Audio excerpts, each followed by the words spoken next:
बिस्मिल्लाहिर्रहमानिर्रहीम। अस्सलामु अलैकुम। Welcome to the Indians academy.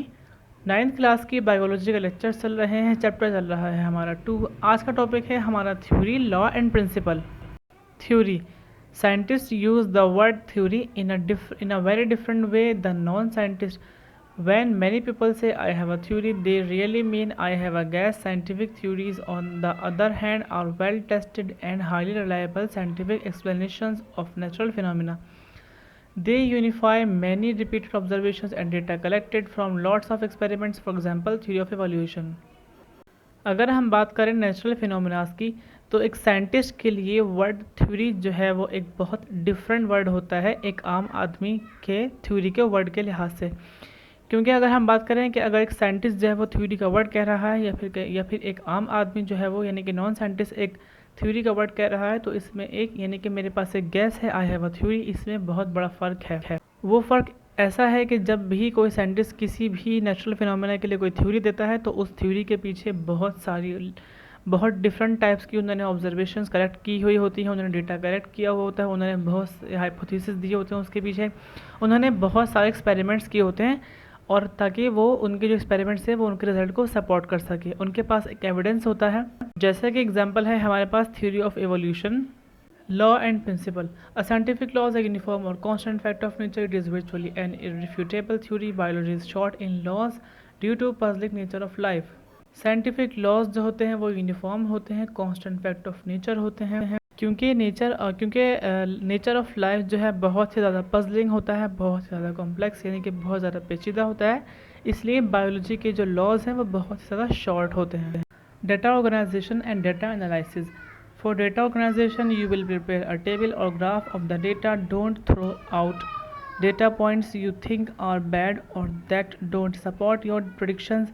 Some of the most incredible discoveries in science were made because the data looked wrong. Once you have recorded the data, you may need to perform a mathematical analysis to support or refuse your hypothesis.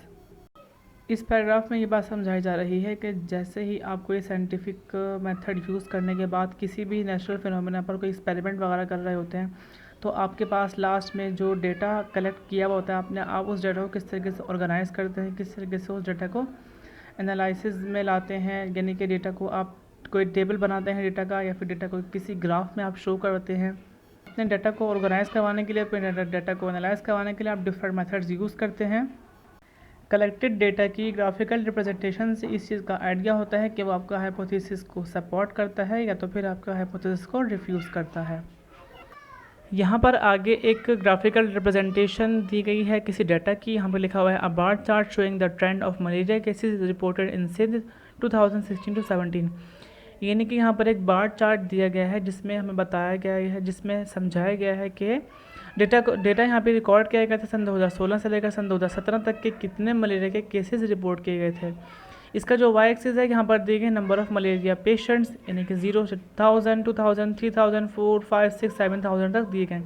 नीचे months mention किए गए हैं। सबसे ज़्यादा जो cases report किए गए हैं वो है अक्टूबर के महीने में, आप देख सकते हैं सबसे ज़्यादा ब्लैक वाला हाईलाइटेड पार्ट जो है इसका 6000 तक गया है, यानी कि इस पूरे के पूरे साल के दौरान सबसे ज़्यादा केसेस मलेरिया के जो रिपोर्ट किए गए हैं वो है 6000 अक्टूबर के महीने में। इस तरह से अपने डेटा को ऑर्गेनाइज करवाने के लिए, अपने डेटा को एनालाइज करवाने के लिए ग्राफिकल रिप्रेजेंटेशन यूज़ की जाती है।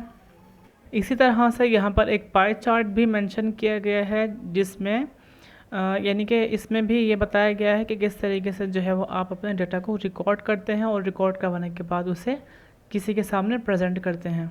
आई होप कि आज का ये वीडियो आपके लिए हेल्पफुल रहेगा। मेरी वीडियोस को लाइक कीजिए, मेरे चैनल को सब्सक्राइब कीजिए। मिलते हैं हम अब आपसे नई वीडियो में, तब तक के लिए अल्लाह हाफिज़।